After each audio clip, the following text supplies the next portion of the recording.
Alright, guys, it's the Sustainable Self-Development Podcast again with your show host, Abel.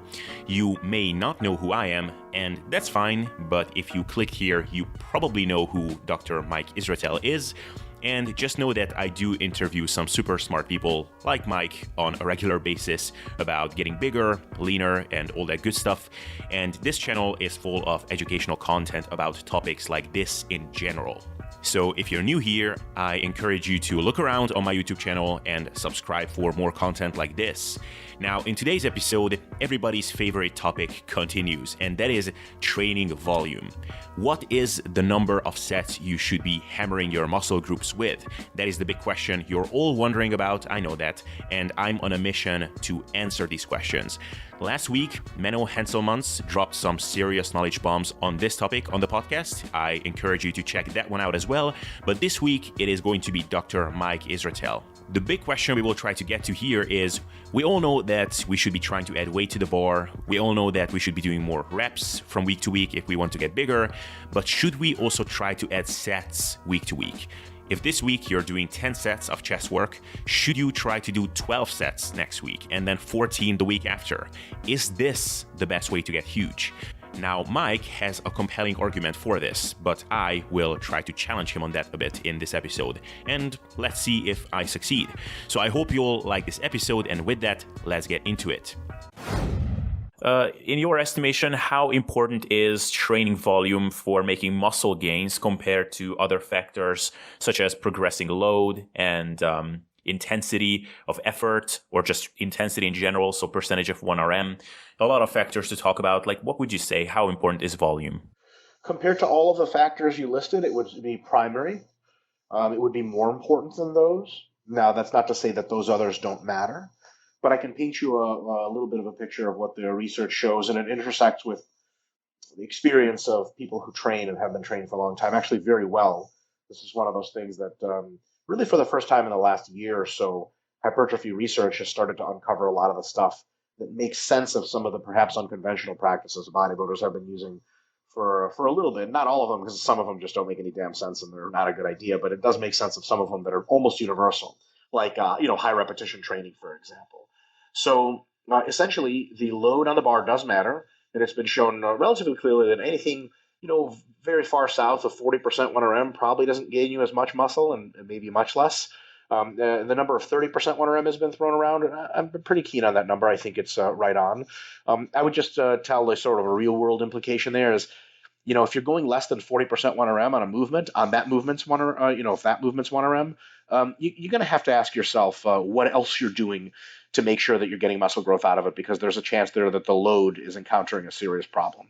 And of course, hypertrophy results from any load north of 40% 1RM and all the way up to 100% 1RM, sure, beyond if you'd like, 110% or something, where you just ride the eccentrics.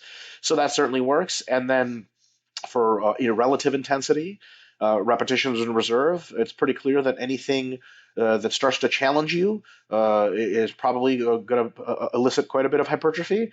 And so we sort of look at it as like 5 reps in reserve or more is pretty good. I think at about 2 reps in reserve, you get real close to the same kind of growth that you would get going to failure. And that's a very important implication that we could talk about later if you'd like on that front, because failure causes disproportionately so much fatigue. It just might not be super good idea to train there all the time. And 2 RIR, even 3 RIR is actually a really good place to train. So those are important. But the thing is that volume has a preeminence that is a little bit more special than those two. So I'll put it to you this way. Anywhere between 40%, or let's just be very conservative and say 50% 1RM, and just for real world purposes, 85% 1RM, you get damn near the same growth. Anywhere between an average RIR of, let's say, 4 and 0, like stopping 4 reps short of failure and going all the way to failure, you get real comparable growth. Real comparable. And if you adjust some other variables there, you can get identical growth. The volume question is very different. If you compare a program, let's say you take pretty well-trained intermediate folks, you give some of them 3 working sets per week per muscle group to do. You give some others 6, then you give others 9, you give others 12, you give others 15, so on and so forth, all the way up into the 20s, you're going to see an almost linear relationship of hypertrophy at every single dose of volume. You just don't see that with the other variables. If you set up a similar study for intensity, for example, you'd have a group that did 50% 1RM, 55% 1RM, 60% 1RM, so on and so forth. Very, very, interesting study to get hundreds of participants. You simply wouldn't see that kind of linear relationship. As it's actually by no means clear what you would see. You probably see a lot of people just get very similar hypertrophy, and there would be some variance, but it would, myself and most of the other researchers in the hypertrophy field, it's a very difficult time predicting exactly which one of those groups would get more growth. But most of the researchers would predict that, if you're a trainee that's been training a while, 3 sets per week is just not, it doesn't matter how close to failure you get or how much weight you use, it's just not going to get you the same amount of hypertrophy that 6 will. 6 won't get you what 9 will. And in most cases, 12, 15, and so on. We can talk about how far that so on goes. But that's why volume seems to be, it's almost like, intensity is sort of the temperature of the stove that you set the stove at, and the volume is how long that you cook the cake for. And if you want a well-cooked cake, there's not really a temperature which can cook the cake in 5 minutes. It just doesn't exist, right? So, let's just turn up to 800 degrees. Well, that's just going to burn it, or not even burn it, just kind of maybe burn the surface. And so that doesn't really work. There's just no replacement for cooking a cake for, half hour, or something like that.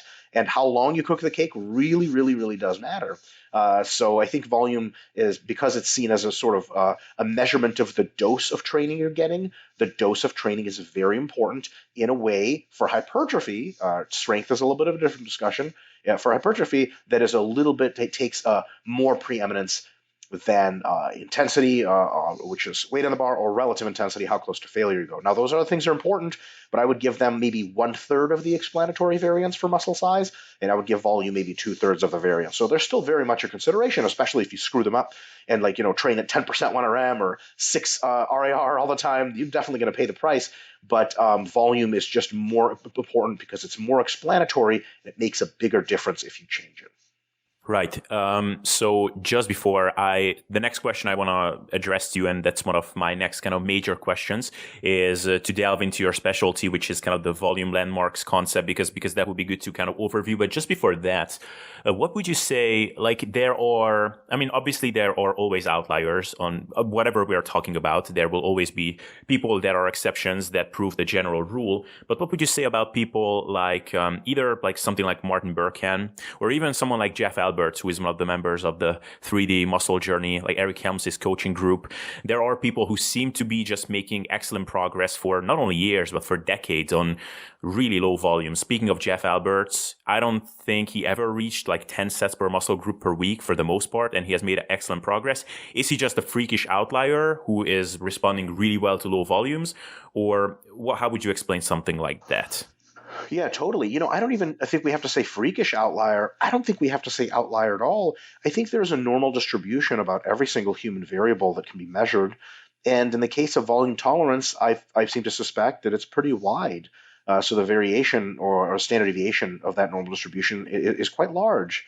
So I think it's not very uncommon to see both ends of individuals that can get great results from like 5 working sets per week, right? There's actually quite a few of those people. Like, there may be as many as 10 of them in a group of 100 people. And such individuals might also just have a pretty narrow window of adaptation. So anything more than 10 sets per week per body part might actually be over their maximum recoverable volume. Right. So, and there are plenty of those folks. And on the other end of the scale, there's probably 10 guys or so in a group of 100 that have maximum recoverable volumes into the 40s and maybe even higher, and the minimum effective volumes in the 15s and the 20s, which means guys like that, they'll actually be detected in studies with normal training volumes like 10 sets per week as non-responders. And there's plenty of those that's been detected. And I think, as Brad Schoenfeld suggested once, it seems that non-responders are oftentimes just under-responders, and they just need more volume, right? Not always, but that's certainly sometimes the case. So, you say those guys are freaks or outliers. I mean, in the technical sense, they're not even outliers, because I don't think most statisticians would say an outlier is 3+ standard deviations or -standard deviations, or three standard deviations outside the mean. I think you get pretty pretty interesting low and high volumes well within that. 2 standard deviations, you'd get pretty interesting volumes. And the thing is, and that's where I start to plug my own shit. Here we go, sales pitch. The volume landmarks concepts are cool in at least one way, that they're, the way you find them is via individual analysis. There's nobody can tell you that 10 sets is the right amount of work for you. You got to do an analysis yourself, train and see your responses, note them numerically, and then you actually find out what your volume landmarks are for all the muscle groups and train within your own volume landmarks. Because for some guys, 10 sets is too much, and for some guys, it's not enough, and you got to find out which kind of person you are. Right. So with that, can you just briefly outline, as brief as it can be, of course, like the general concept of minimum effective volume, maximum adaptive volume, and maximum recoverable volume? Totally. And just how we should think about them. Sure. So there's 2 important concepts in the volume landmarks that are pertinent to this conversation, and one that's a little less important. I probably won't mention it much after this. So the minimum effective volume is the least amount of volume you can train with and see notable effects on hypertrophy. And then you'll notice that there are different numbers for different individuals, and minimum effective volumes also tend to rise with training age. So it used to be that when all of us, I take that back actually, because non-responders are a different category. Almost all of us have a minimum effective volume of like 1 set per week when we start training, right? You get your mom to start working out, and you get her to do 1 set of squats per week. She will actually hypertrophy meaningfully over time from 1 set of squats per week. Now, of course, how many people who have been training for 3 years have a minimum effective volume of 1 set per week? That's insane. I wish, right, that you pray that happens to you, because it probably won't. It'd be the easiest training you'll ever do. But minimum effective volumes go up, and then knowing your minimum effective volume means that is a hard rule. Basically, anything much lower than that in terms of volume just won't get you any growth. And then, so there's the lower bound minimum effective volume, and then there's the upper bound maximum recoverable volume. That's the most volume you can recover from, usually expressed as number of working sets per week, that you can actually recover from on a week-to-week basis to make progressive overload jumps the next week. So, if you exceed your maximum recoverable volume, you simply can't provide overload in training anymore, and that means your training is highly suboptimal, if it's even that, and maybe potentially even catabolic shortly thereafter, exposing you to very high injury risk. Your body, and there's actually good research about this that I can reference. It has to do with the Damas excessive damage study. But basically, if you exceed your maximum recoverable volume by a certain amount, maybe by any meaningful amount, what you end up doing is using up all of your body's resources, or most of them, on recovery, then you don't save any for adaptation, which usually utilize a lot of the same pathways. So it ends up being that if you train above your MRV too much, then you're probably just not getting your best results, / any results at all, / exposing yourself to pretty increased injury risks. So basically, the volume landmarks kind of give us this sort of golden zone between MEV and MRV, or over your minimum effective volume, under your maximum recoverable. If you know what those two are for you, any training volume, technically within those, you can just pick a volume and never change your volume and only alter your RIR, your intensity, and you'll get pretty good growth. I'm going to be fronting an argument, I think, in parts of this discussion, that say you should probably go from one smoothly to the other, deload and repeat. But I think anything between the two, at the very least, is at least a fine volume. And listen, for some people that might be MEV of 5, MRV of 10. For some people it may be MEV of 20, MRV of 55. You got to know yours in order to make sense of anything in your training. Otherwise, you can be doing a lot of stuff either suboptimally or just completely ineffectively for a long time. Right. Thank you for that. And I'm really glad you mentioned that last point, that you could just pick a volume and roll with that, or you could be progressing from the lower end of this spectrum to the higher end. Because I definitely, from the beginning of time, ever since I got into this whole fitness game, I definitely heard a lot of coaches and experts talking about the importance of volume and the importance of finding an amount of volume that you can progress on safely and sustainably and potentially as fast as possible. But I think you probably were the first person that I've heard discussing this concept of going from this lower end of volume to the highest amount of volume that you can adapt to or even recover from within a relatively short time frame. So what would be your rationale from progressing from lower amounts of volume to higher amounts of volume within, like a couple of mesocycles? So the rationale potentially is quite complicated, because we wrote a whole book about it. We actually have an entire chapter dedicated to why the progression. I'll just give you a couple of clues. I could play devil's advocate and ask why we do an intensity progression in hypertrophy. Like, why not just pick 70% of your 1RM and just train there? What would your immediate response be to that? I'm curious. My immediate response would be that you expose any kind of biological system to a certain stress, and then that system will adapt to it. And you can potentially repeat that same stressor for a given amount of time, and maybe it will still adapt for a given amount of time. But over time, the system both develops adaptation, but also some protective mechanisms from further adapting to that same stimulus. So if you want it to adapt further, then you have to increase that stressor.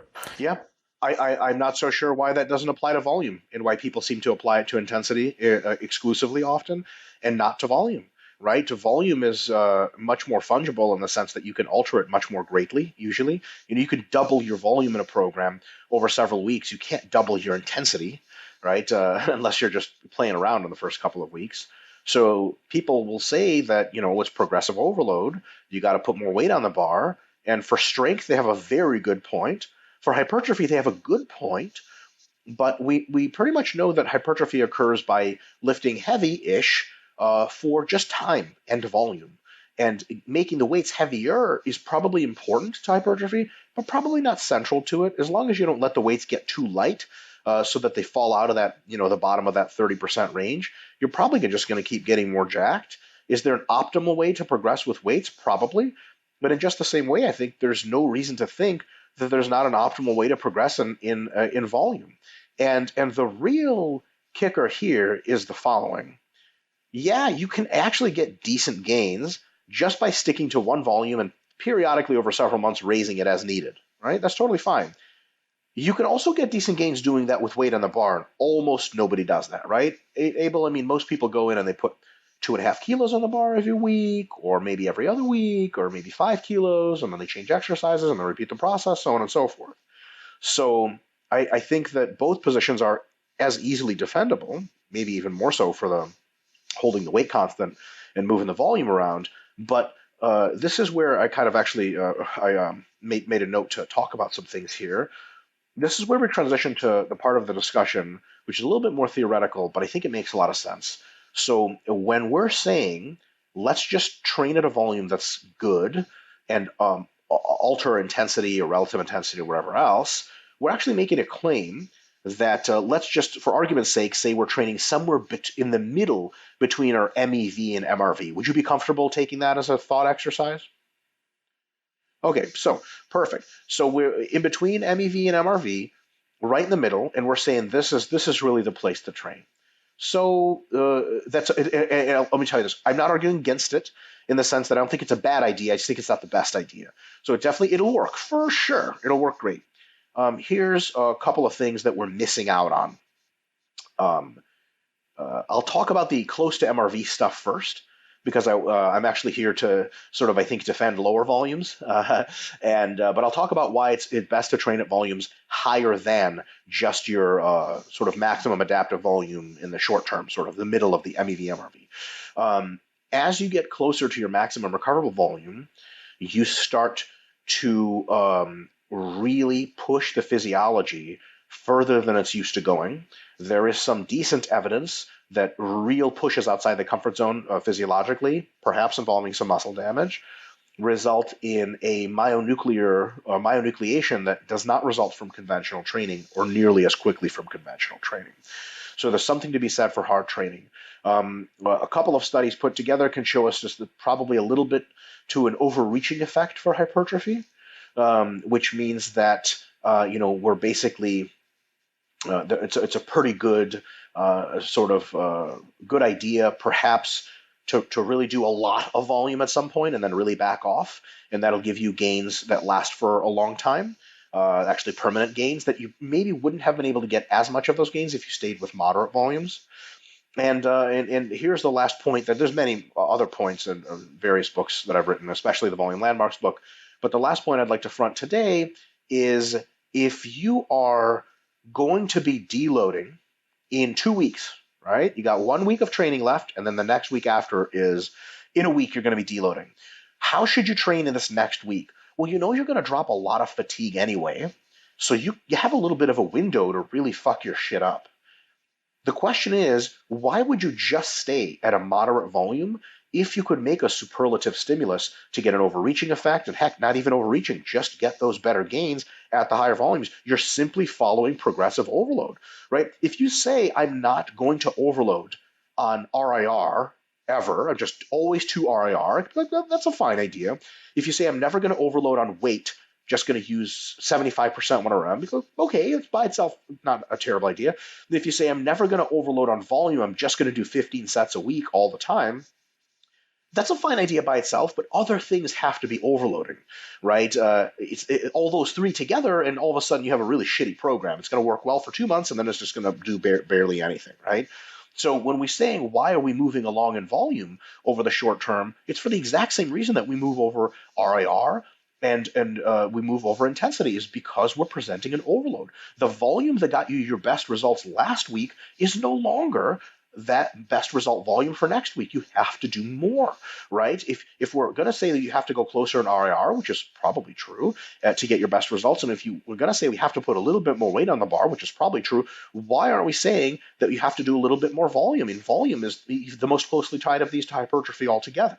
It's just not conventional practice, but it seems to work fairly well in theory, and definitely works well in practice when you try it, but it just makes perfect logical sense within the constraints, the exact same constraints we impose on intensity and on relative intensity. We progress those. Why wouldn't you progress volume, right? To get those awesome gains at the top end of the program, when you're going to deload anyway, might as well kick it closer to MRV. Now, switching gears a little bit, why would you ever train with less volume than that? Because I've had discussions with folks where they're like, all right, I got you. Every now and again, we go a little higher in volume than the average. Like, they get closer to MRV. I see it kind of present like a big overload, and then deload, and then all the fatigue is gone, and then you repeat, right? But why would we ever train closer to MEV? So maybe from a minimum effective volume to half the way up to MRV. Why would we ever train that, right? There's a number of reasons. I've actually listed several of them that I'd like to talk about, but I think one that we could start with is here's the deal. Minimum effective volumes result in muscle growth. They do, by definition, right? Because they're already effective.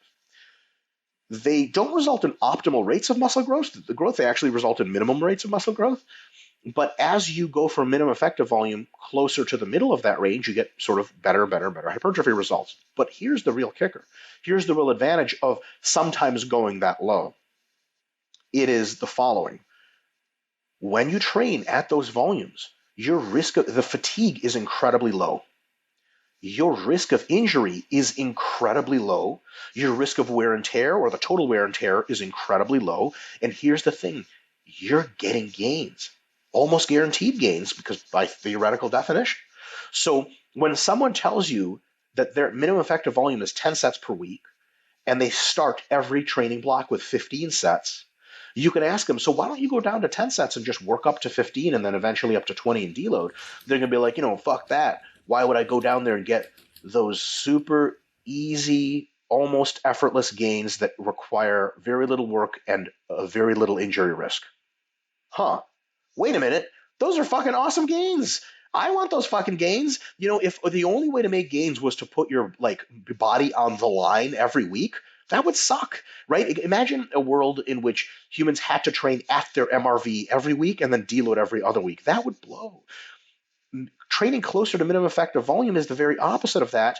No, it's not getting you unbelievable gains, but over the long term of your career, it's getting you the most sustainable gains because they're the lowest risk gains. Like if you tell high-level bodybuilders, look, there's this zone where you can get pretty decent gains, but your injury risk is really low, your fatigue accumulation is really low, it's not a ton of time, man, all of a sudden that starts to look really good. So anytime someone says, well, let me just stay in the middle range with volume, they're in effect making an argument against both of those extremes, which I just described, have their positives, right? And more specifically, let's just keep this to the lower volume end.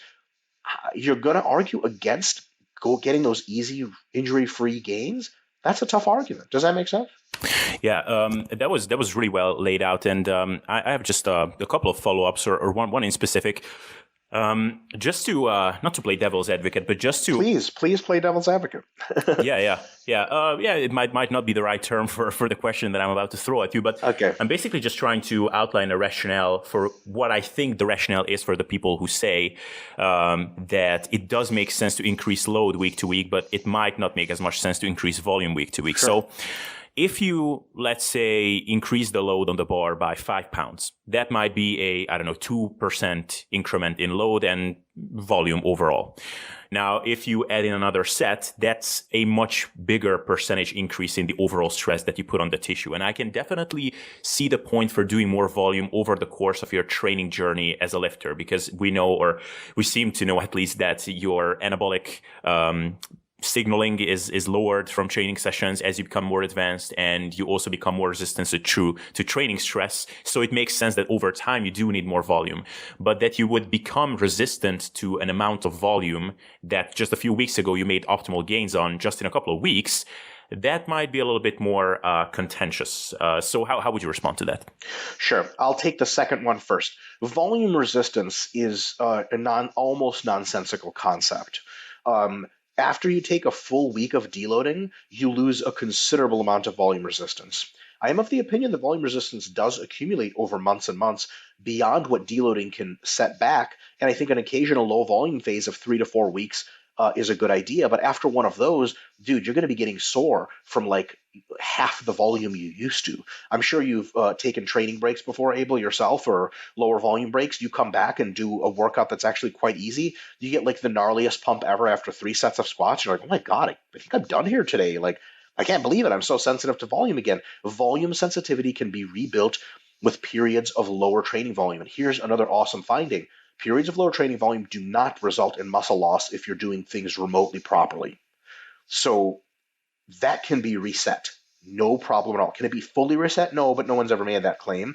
It can be reset considerably so that every now and again in your career or whatever your training phases, when you're doing too much volume and you're constantly introducing new and higher volume, at some point, you're really spinning your wheels and just training a ton more than you could ideally have to get gains. Then you take a lower volume training phase, be it for a week, be it for a month, and then you're back to much lower volume sensitivity. So people act like it's like a permanent thing that you just train every week and you do more every week. And if you climb that ladder too fast, there's no going back. These are the same people that think they're going to lose 5 kilos of muscle if they take their working sets down from 30 sets a week to 15 sets a week. You're going to lose zero muscle doing that. Shit, you might gain muscle doing that, right? So a really cool finding from sports science, and actually had a conversation when Steve Hall, Menno mentioned this, Menno Henselmans, the maintenance volume, which is another volume landmark, the amount of volume it takes to maintain your muscle is unbelievably low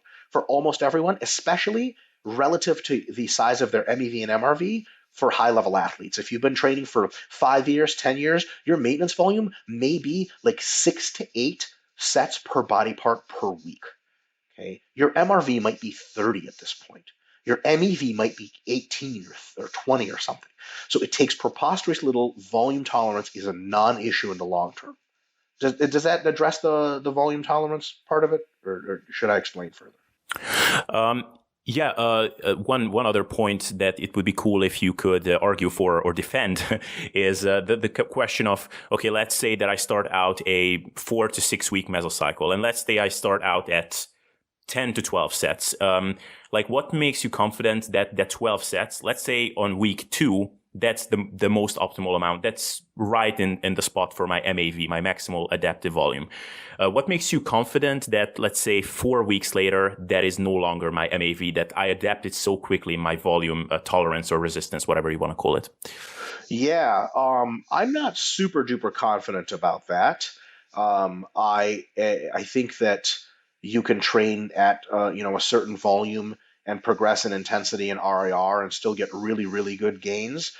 But I think because there are gains that we have to make that are special kind of gains that relate to getting closer to MRV, I think we'd be missing out on those if we hung around that volume too much while fatigue accumulated. There's also an issue that fatigue accumulation is catabolic and counteracts your efforts in the gym, and you accumulate fatigue either way. So as you accumulate fatigue, you might as well present a more overloading stimulus to at least keep getting the same gains. Because can you get decent gains after 1 week of sets of 10 to 12 if you repeat sets of 10 to 12? Yes. Will they be the same gains as you got in the first week? Probably a little worse. And then in the third week, probably a little worse, or second week worse, third week even worse. Until maybe 2 months later, you're not getting any gains at all. It's probably not a good idea to just go down like that. You can sort of milk out those volumes, but I think you could probably get better average gains if you follow the principle of progressive overload. Notice this is the exact same argument as getting to 300 pounds in the squat and squatting 300 pounds for a month, right? Like, why wouldn't you increase to 302.5 or 305, every week, add 5 pounds or 2.5 pounds or something? Yeah, same argument, right? There's a principle of overload, which means you have to do a little bit more than you did last time, and you're just straight up ignoring it. Now, it's okay to ignore it because as long as you're within those big parameters between MEV and MRV, you're still getting good gains. But, there's a difference between good gains and the best gains. And actually, that segues right into the discussion of the increasing volume is too much, right? By sets. That really depends on the distance between your minimum effective volume and your maximum recoverable. So as you train for longer and longer, your MEV and your MRV start to get closer to each other, mostly because your minimum effective volume rises consistently, almost linearly as you train, with years. So at some point, I'll give myself as an example, on many of my body parts, my minimum effective volume is something like 16 sets per body part per week. My maximum recoverable is maybe like 18 sets. Okay, it's really close, right? And so if I said I'm going to increase my volume by one set per week on the bar, or sorry, one set per week for 4 weeks, I would just run myself right out of MRV and just have a disaster of a mesocycle. So for advanced individuals, that's absolutely a valid critique. At that point, you have to alter RAR. You can alter weight on the bar by small increments. Heck, if you're advanced enough, you might actually have to alter weight on the bar only every 2 microcycles, because even going up every 1 microcycle basically gets you so quick to your maximum recoverable volume that you end up just having really short microcycle or mesocycles, and your accumulation to deload ratio just doesn't make any sense. Like you're two good weeks of training and 1 week of deload. That means for 1/3 of the year you're not making gains, which kind of sucks. You want maybe a 3-to-1 is a bit more logical, 4-to-1, 5-to-1, so on and so forth. So for more advanced athletes where their MEVs are high, close to their MRVs, that's a very, very valid point. Here's where it's a little bit less of a valid point. And there's a lot of research on this training of, sort of early intermediates, right? That's who really is described as the trained population in university studies. And Brad Schoenfeld and colleagues have done a lot of these studies. People show a good growth, and this is sort of taking the sum of a lot of studies together. You get good growth for many subjects at 5 sets per week. You get better growth at 10 sets per week. You get better growth at 15 sets per week, and then even better growth at 20 sets per week. And a lot of the studies kind of show this sort of relationship on average, right? That probably means that a lot of those individuals, and I know from a long history of coaching myself, that some people's minimum effective volumes and maximum recovery volumes are literally like dozens of sets away from each other. Like there's people that can make okay gains at 8 sets per week, their best gains, so to speak, at 16 sets per week, and not hit their MRVs until 24 sets per week. So let me ask you this. Is the concern of adding a set, even 1 set per week, valid for them when you're saying, no, that's too fast a volume addition? Jesus Christ, it would take you a 12-week accumulation mesocycle to get from one point to another. That's actually not fast enough. You'd probably have to add 2 sets per week for those folks. And so people with big MEV, MRV windows, which describes most intermediates, they have a big range of what is effective, right? And it's kind of ridiculous not to go through that range. So hopefully that makes some sense. And then lastly, just on sheer experience, let's be completely honest, just from the subjective experience of what feels like it's overloading, like if you did 5 sets of leg presses and 4 sets of squats in your first week, and let's say you didn't blow your load like an idiot, and that's not close to your MRV, let's say it was pretty easy. Is it really going to kill you to do 6 sets of leg presses and 4 sets of squats the next day or the next week? No, it's just going to feel a little bit harder, actually, because you got more used to leg pressing. You figure out your stance better. Your muscles, it's been shown, adapt to volume at the local level very rapidly. Work capacity tends to improve over the weeks. That's been shown in numerous kinds of athletes. Because work capacity improves so quickly, and because you become more resistant or better handling metabolites, so on and so forth, over the period of days and weeks, your body is usually very capable of adding a considerable amount of volume over the weeks. Now, that thing is, it's unsustainable, but that's why we have deloads. So it's one of those situations where you've plot out real world, most people absolutely can handle the kinds of volume progressions, 1 to 2 sets a week, that are valuable, and it's absolutely right up their alley and makes sense in the grand scheme. Absolutely. And thank you for that great explanation. And I would be curious, so how much does someone's recovery have to be on point, like absolutely on point? I'm not talking about sleeping 4 hours a night instead of 9. I'm not talking about something like that, but something like, which is pretty prototypical, I think, even within like fitness or even amongst people who follow fitness circles. So, getting 7 hours a night instead of 8 hours a night. So if someone is looking to modify variables to get their training progress to the next level, do you think that someone can follow through with this kind of progression model that you just suggested if their recovery is, let's say, 8 out of 10 as opposed to 10 out of 10? Yes, with the modifier, and this is a big modifier, but it's something that's standard in sport practice, or, well, modern sport practice anyway. Autoregulation has to be a factor, right? I think I heard maybe Eric Helms on a podcast recently where they asked him if he favors pre-planned, program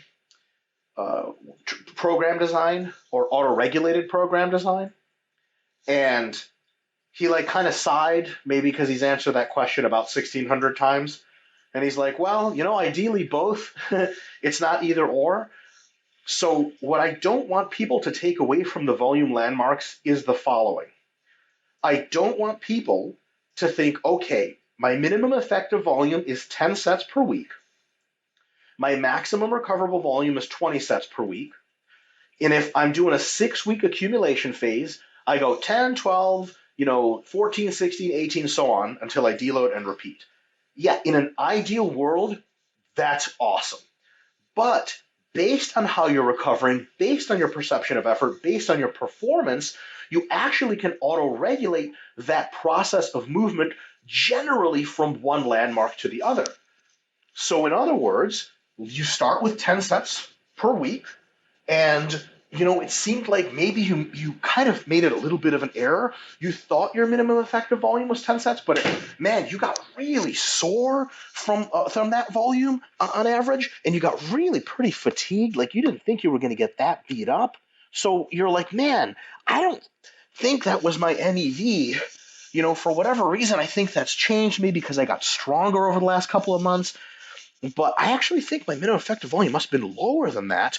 So what I'm going to do next week is just stick to the 10 sets and increase the weight by a little bit. So all of a sudden, next week, you do 10 sets, and it feels like pretty easy. You don't get a sore hardly at all. And the perception of effort's not that bad. And you're like, all right, cool. Now I can go up next week. Next week, you go up to 12 sets. And let's say it works great. You get a little bit sore, right? You feel like you worked hard, you hit some PRs. Awesome. Next week, you go up to 14, and it works great again. But here's the deal. At the end of week 14, your girlfriend calls you, and she's like, I'm breaking up with you because I've been dating your dog or something. And you're like, Wolfie, how could you? You're a man's best friend, and you cheated me out of my future wife. And you're devastated the whole weekend. You barely sleep, barely eat. Well, that changes your recovery ability. So then you look at, you're supposed to be doing 16 sets next week. You think to yourself, man, I don't think I can, or I think my MRV is actually like at 16 at this point. I need to take a step back, train, stay at 14 sets a week, or heck, even go back to 12, increase the weight on the bar a little bit. get my feet under myself. I feel great. And then the week after that, you go to 16 sets a week. It's awesome. And then look, you got a lot of accumulated fatigue. You deload. And then the next time, maybe you start at 12 sets a week. And then let's say you have another great microcycle or mesocycle and you go all the way to 18 or even 20, right? So there's absolutely room for autoregulation in this. I'm saying that wrong. There's not room for it. Autoregulation is essential.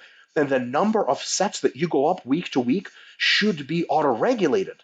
But if you're feeling good, if stuff's feeling great, and if you feel especially like you're not sufficiently challenged, that's when you go up. If you feel like you're sufficiently challenged, if you feel like it's a lot of work, and not even feel you can measure these things more objectively, then don't go up. Just ride another week of really good gains.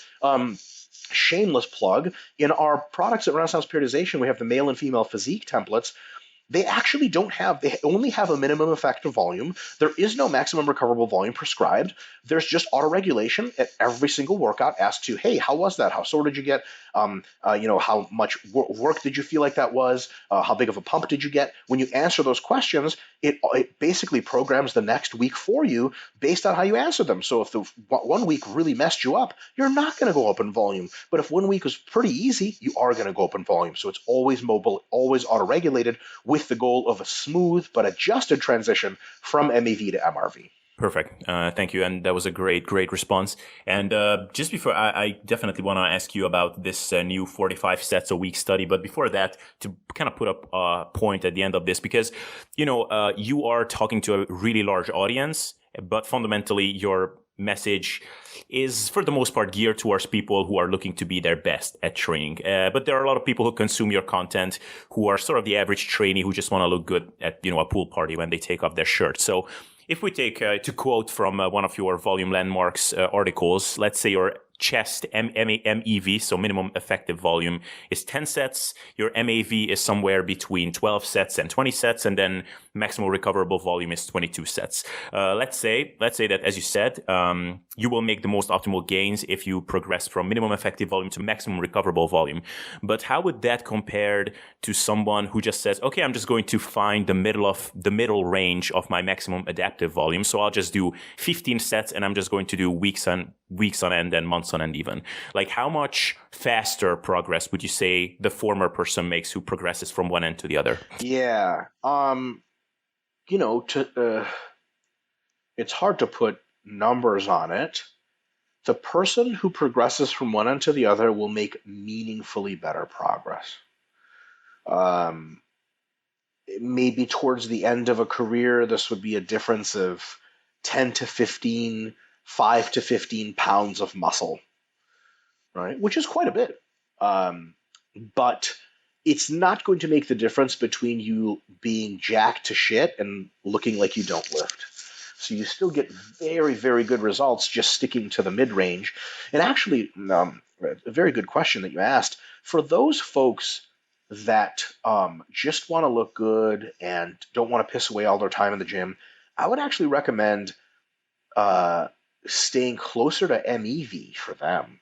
Forget the middle range. Maybe pick a point that's a quarter of the way up to MRV, halfway between the middle range and MEV, and train on average. And if you want to go from MEV to the mid and then deload, that's fine. Or just stick to that, like say 12 sets per week, somewhere between 10 and 14, right? 10 and 15. I think that is a real good idea, because what it gives you is really good long-term gains. And it takes so little time, right? And it causes so little fatigue that you can enjoy the shit out of the rest of your life. The thing with hypertrophy is the further up in volume you go, the more the diminishing returns are. Now, they're not diminishing in some crazy way that it's barely worth your effort at all, but they are diminishing. So, like, if you want to step on stage and you want to get medals and trophies for your physique, you had better be doing all the volume that you can, right? The whole range. Right? The lower ranges to keep yourself alive and to set up momentum, the higher ranges to collect on the gains that you absolutely have to collect on to be on stage. But if you just want to look good, I just really don't see a big argument for training, 30 plus sets a week or whatever people are doing, constantly smashing into MRV. And this is one of those things that people seem to sometimes get a little mistaken with some of the research that is coming out. You get studies that are explicitly designed to test the upper limit of volume tolerance. Right? They're really just trying to find MRV. And as soon as one of those comes out, there's numbers that come out with them. 20 sets a week, 45 sets a week, you name it. And people just comment, and you can click on their profiles, and they're regular ass people with fucking kids and a real job. And they're like, so does that mean I need to be training at 45 sets a week? And it's like, oh my God, no. Which is, I think, like someone like Berge Fagarelli he got so frustrated with that whole culture that he started like this low volume advocacy project, which I think is great because, we don't want the pendulum to swing too far to crazy high volumes. So I think, like, look, if you have other shit going on in your life and fitness isn't the only thing you got going for you, the cool thing about minimum effective volume, it's way lower than you probably think it is, and you can get great gains training 4 times a week, 45 minutes at a time. You can make gains for years, for decades, and you look awesome, and you'll have all this other time. Am I going to train someone like that who wants to win the Mr. Olympia one day? Of course not. That's two very different things, and I think people lose sight of that.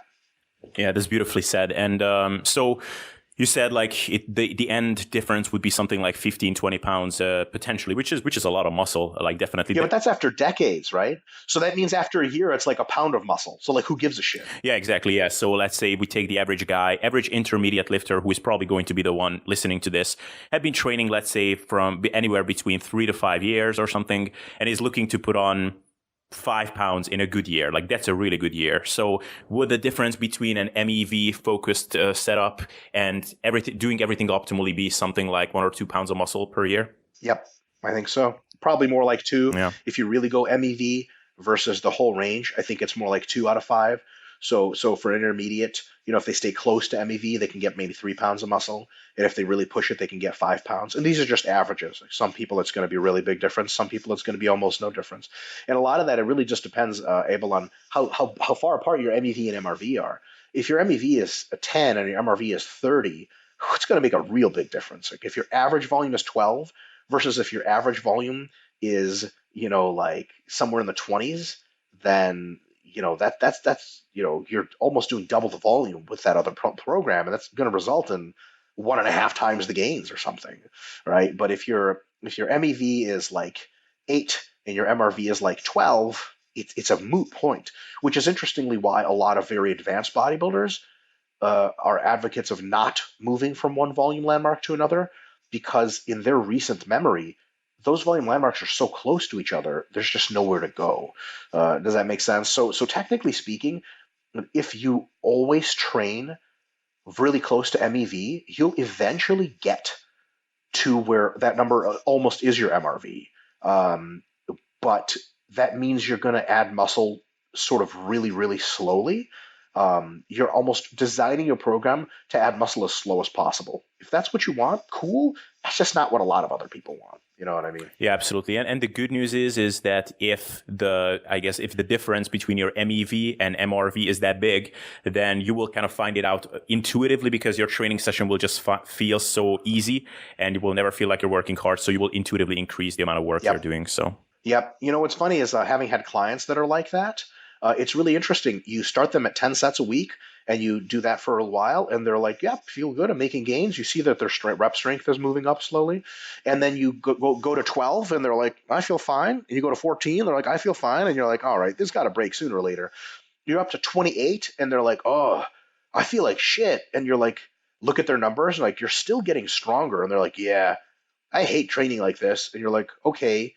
Or you're still performing though, why don't we do another week at 30? They do 30 and they hit more PRs. And you're like, Jesus Christ. It was like, good news, bad news. The good news is you just keep growing. The bad news is you got to do a lot of work now to get all that other top end growth. So, and then deload, and then they can go back to lower volumes. So there's this really big range for them. Why not milk that whole range if it's there, right? And that's really sort of what probably the biggest sort of general defense of moving through the whole range is. You got the whole range, it's gains everywhere, you might as well pick them all up. That's it. Yeah, sorry, if you're in it for as many gains as possible. If you're a recreational lifter, what I would actually recommend is I've got some different recommendations for beginners, but once you get into your intermediate phase, I would say go from MEV to MRV, get to a level of muscularity and leanness that you really like, and then switch to MEV, even maintenance training, for years and years, and just enjoy your life being awesome and jacked and going around and talking to babes or whatever you do with muscles. I've never figured it out. And then when you want to push your physique further for any reason, you can do more. But I think it's cool to, because like a lot of people have this idea that they're going to have this awesome body. You don't want to train at MEV as an intermediate because it's just going to take you a long time to get that awesome body. You might as well spend 2 years training between MEV and MRV, get to the awesome body in 2 or 3 years versus 5 or 6, and then just have that body for longer. Does that make sense? Like you might as well finish constructing it and then go to lower volumes to keep it versus like just slowly inching up. But it all comes down to personal preference. Yeah, perfectly said. So Mike, do you have a hard stop in like 1 minute, or can we delve into the 45 sets study real quickly? Yeah, totally. No, I don't have a hard stop at all, really. So. Awesome, perfect. So I'll try to elaborate on this concisely, but I have a mini monologue to throw at you. So sure. The reason why for me, looking at especially the study design, why it was so shocking that they actually found benefits to doing 45 sets as opposed to quote unquote just 27 or something is, doing 5 sets of squats to failure is already a pretty big deal. Like you have to be kind of a badass to do that in the first place.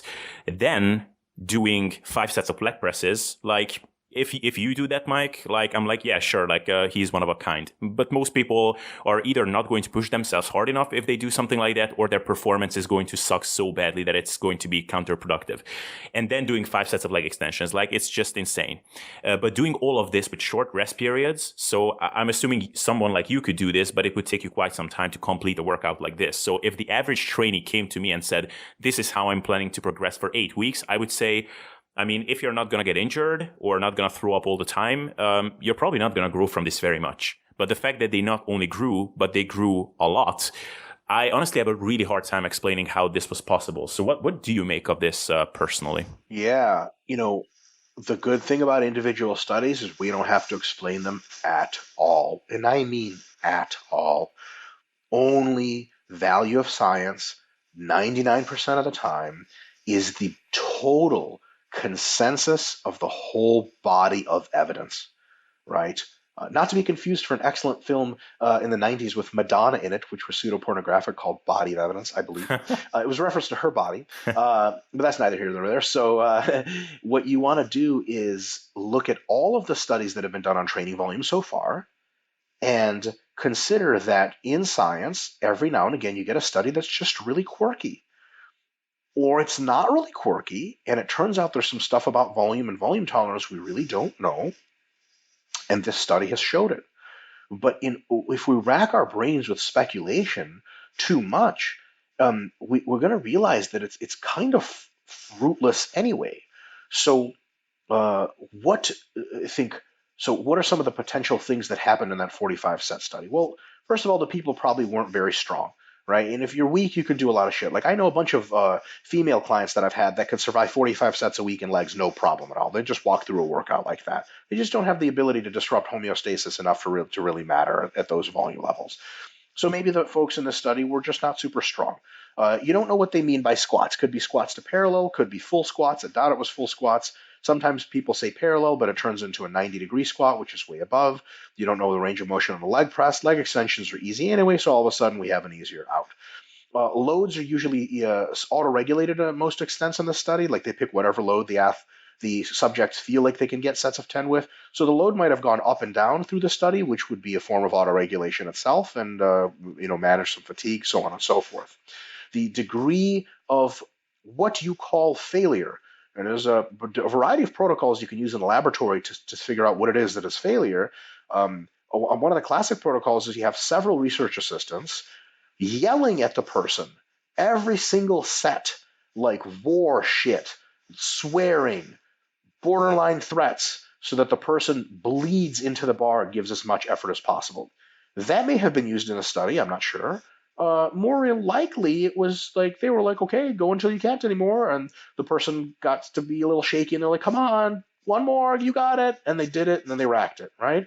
So potentially, we also know from very good evidence that people misestimate their true failure versus their predicted failure by sometimes 10 reps or more, right? So you could have just got a cohort of people that on average did that, and what they said was failure really wasn't failure at all. All of a sudden, if you're talking about 6 RIR training, yeah, like if you're not super strong and the range of motion isn't super big, 6 RIR training, maybe 45 sets a week is totally possible. So you'll notice how if we allow for some very realistic things to occur, that I've personally seen happen. I've seen all these things happen in exercise science laboratory before. Then it's totally possible that 45 sets really turns into what in effect is like what if you walked into a gym, you would be causing that much disruption with 20 sets or even 18 sets, right? Because there's a mind-muscle connection and an intensity of willpower that people who really train as a career like you do, they can bring to the weights that there's, when you do a hard set of leg press, most people in the gym are probably like, what the fuck is wrong with that guy? Like, is he dying on there? Like, does somebody need to help him? Most people, when they quote unquote train to failure, it just doesn't look like that. Like, I see people in my gym all the time go to quote unquote failure in the squats. They just kind of like, they rack the bar, right? So maybe that was failure, right? So maybe sort of the converted actual hard training volume that they did was like more like 20 sets or 25 sets. Well, then that's not crazy and there's nothing to explain. Does that make sense? Now, that's pure speculation on our part. And the idea that all of these were super deep Bulgarian style squats, or Olympic weightlifting squats, that they were unbelievable leg presses with a good rusty plate loaded machine that fucked them up, and leg extensions, Tom Platt style. Shit, maybe they did that. It's really unlikely that they did that. And maybe just by chance, it's not that many subjects in the study. You just got a bunch of people that were relatively slow twitch. Here's how this could happen, for example. Some folks who knew each other from high school cross country and still trained in distance running, and they lift weights too, but they still train in distance running. They're genetically more slow twitch. They're converted more slow twitch from their training. One of them is like recruited into the study, and he's like, hey, you guys want to join up with me? And he like invites 3 of his friends, and they join. All of a sudden, the average pool of subjects in a study with like 15, 20 people massively shifted to a higher volume tolerance. Like, I've trained endurance athletes in weights. They don't have an MRV in the weight room. they can do 100 sets a week and just be like, Bob, what's next? And you're like, what the hell's wrong? How did you survive that? They're like, well, I run 25 miles in races. Like, this is nothing. So all of that is pure speculation, and it's all pointless because one study could just have statistical. Now, I'm not saying the study has statistical error, but it's possible that any study had that. So on and so forth. There's so many parts of data collection and study design and the actual process and the subject variability that introduces so many questions and so many points of variability that when you get the final product, at one study is at best a hint at what the reality is. Now let's go back and zoom out a little bit from that study and zoom out and look at all of the studies that have been done volume so far. I know several studies, for example, so far have found best hypertrophy occurring in the 15 to 25 range of sets. The German volume study, for example, comes to mind, which they actually found that the German volume training, the 10 by 10 group, which was like 20 something sets a week on average, actually got less hypertrophy than the 5 by 10 group, right? There's other studies like that which show that hypertrophy peaks way earlier than 45 sets a week. So when we look at it like that, if you had to look at all of the data on hypertrophy, would you be like, yep, 45 sets is everyone's MRV? No, God, no, you wouldn't do that. You would say, before that study, you would say, hey, listen, somewhere in the 20s is probably where most people are going to tap out. After the study come out, here's what you could say that's very reasonable. You could say, hey, listen, for most people, under most conditions, somewhere in the 20s might be a bit, close to the MRV. But I'll put you this way. We had some evidence. Some people can do a lot of volume and still benefit. So here's the deal. Start your MEV, move up in volume, and listen, your MRV might be way higher than you thought, or it might be lower, but it comes down to the individual. So that would be my best answer as to what to make out of that study. The truth is, not much, because anytime we overthink one study, it violates the entire process of the scientific method. It's multiple studies that all sort of conciliate towards a likely truth. One study here and there doesn't do anything in the grand scheme that we need to overvalue. Yeah, so you're not going to rewrite your hypertrophy guides anytime soon from, MRV 45 sets as opposed to 20 hold. I'm thinking there's more studies on the way. I've already written them to end at 60. As a matter of fact, a minimum effective volume now is going to be 50. You start at 50 sets per week, and if you're not bleeding out of your eyes, you go to 60. It's that simple. You heard it here first, folks. And you mean 60s MAV, MRV 70, of course. So, Right, right. It's actually, the minimum effective volume is going to be 50, and the maximum recoverable is going to be 5, and I'm just going to leave it to people how the hell that even works. yeah, awesome. So my last question to you, and in general, I know that experts like yourself don't like to talk about these things, and I don't like to talk about myself either when people ask me, because it's largely irrelevant what we do personally. But you, as someone who truly lives and breathes hypertrophy training, you're obviously very meticulous about what you're doing, and have been obviously training for ages. Like, how far did you ever have to climb up these volume ladders to make the best progress that you could? And did you make any kind of missteps when you overestimated what you could do or underestimated? Yes. So I have trained my chest with too much volume and intensity, and it was probably a contributing factor to some kind of injury that I developed, where both pectoral muscles have a hypercontractility. They do what's called benign fasciculations, which when I flex them too hard, they continue to stay flexed beyond my conscious control, and they cramp up. And I did so much bent over rowing and vertical pulling in one mesocycle that my triceps started to do that. Neither muscle has ever healed. It's been over 10 years that my pecs were like that, and over 5 years that my triceps have been like that. And they've gotten better, but they've had periods where they got worse. And those are incredibly related to volume. So it turns out my chest has an MRV of roughly 10 sets a week. That's right, MRV of 10 sets a week. And my triceps are similar. And my triceps are so sensitive to training that pull-ups and bent rows actually train them because they train the long head, right? So I don't think a lot of other people get tricep growth out of bent rows and pull-ups, but I do. So I have to be real careful with those muscles and realize that I drove them way too far. I've had more recent experiments with side delts, rear delts, where I got into the 25 to 30 range of sets per week, and after 2 weeks of that, my strength went down. Like I literally, by definition, crossed my maximum recoverable volume because my strength was no longer sufficient. And that was definitely a big deal because I was like, well, that's all that can handle. And I've tried to go back into those ranges a couple times, and the same thing happens. Same thing for back. My back takes about 18 to 20 sets per week, and not much more than that. And I've done various experiments with other parts of my body. On the low end, so I used to like train calves and forearms like very little just because I hated training them. But then I started doing more volume and they grew more. So I was one of those like, I guess I can't get away with best gains at 6 sets per week. I got to go into the 12 range or something like that. But generally speaking, my per week per muscle group volumes currently are anywhere between 6 sets a week, MEV, and maybe about 24 to 25 sets for other muscle groups. But those generally tend to be, those are very muscle group specific, so it's actually very tight within each muscle.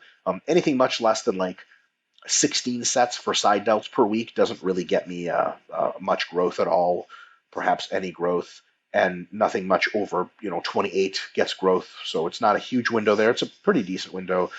For my pecs, anywhere between 6 and 10 gets me growth, but nothing outside that range. For my back, anything between like 14 and 20, maybe even a smaller range. So that's where I am today. I can tell you I've never survived anything over weeks and weeks over 30 sets myself ever. And maybe when I was much smaller, I could have done something like that because the weights would have been as heavy. Nowadays, it would be unbelievable to think that would even be possible. And I will caution, as I have to, that may not be anywhere close to the case. And I've had plenty of clients who have MRVs well into the 30s. Plenty, I don't mean numerically, I don't mean statistically the majority, but lots of people, 20 people, so on and so forth, well into the 30s for most body parts, even quads. So it comes down to making sure you know your individual tolerances and working from there. Yeah, and just out of curiosity, when you managed to screw up your pecs and triceps, like how much volume were you pounding them with? For pecs, it was like 15 sets per week, and for triceps, it was 25. Yeah, so nothing But objectively crazy, but for you. no, not at all. Yeah, and it's really unfortunate. And I have no idea what happened to them. No doctor I've seen has any idea what happened to them. And I'm just not sure what it is. And if I train them sort of close to MRV for more than 2 weeks, I actually they pull, like literally I get muscle pulls that are super painful and leave me with much less strength for like 2 to 3 weeks, and then the muscle heals and then it's back to full strength again. They also really rapidly deplete in glycogen for some reason, so I think it's like like a local overtraining effect that I got. So I don't know if I just know a couple other people that this has happened to, but it's so few that I have no. I just don't know what it is. And if anyone asks me about this on the internet, I'll just be like, I don't know, because I don't know. I have no fucking clue what's going on. It's not even to illustrate any point other than, I'm not even sure that I think most people, when they do too much volume, they just get really tired and weaker, and then they stop and they go back and they're fine, right? But I think there are worse things than that. Very occasionally, if you do too much volume, you could pay a much bigger price, which is sort of permanent debilitation. Actually, one of the talking points I never got to was, beginners a lot of times want to do a lot of volume. And the hilarious thing is that they don't need it, because beginners get unbelievable gains with low volume. And the thing is, when you're a beginner, when you have high levels of fatigue from high volumes, you end up sacrificing your technique. And all of a sudden, you're doing much poorer technique. And you're learning poor technique, right? We've all seen the guy at the gym who's squatting way too much for his developmental age and too many sets and so on and so forth. And the squats just end up looking like God knows what. He's learning to squat poorly and subjecting himself to injury. So I think another, just to bolster the argument of closer to MEV training, is it's so unlikely to get you hurt. That alone seems at face value to people who have been training for several years to be like a decent benefit. But for those of us who've been training much longer, it's a huge benefit, because there's nothing worse than injuries short of just making no gains at all. Right? So if you can even make small gains, but have a really good chance of not getting hurt in the long run, that's always a really, really good thing. Yeah, no, I completely agree. So, Mike, thank you so much for sharing everything that you shared today. And it was an absolute pleasure talking to you. Just mention where people can find your work and any resources that you would want them to check out. Sure, totally. So RenaissancePeriodization.com, it's a website, a company that I co-founded. And there's lots of cool resources on there. There's training guides, and there's actually programs that do everything I just talked about for you, with your autoregulation input, of course. And then I'm on Instagram at RPDRMIKE, RP Dr. Mike. I'm on Facebook, and I post every now and again. So come check. Renaissance Periodization at RP Strength on Instagram is a good place to find out all kinds of cool stuff. So see you guys online. It's all public accounts, so you can come follow and join in the fun, so to speak.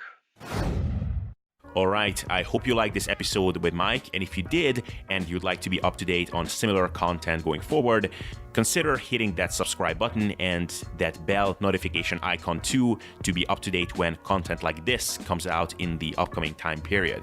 Next week, another interview like this is going to come out, and some other educational video is going to come as well, so be sure that you're notified when all that happens.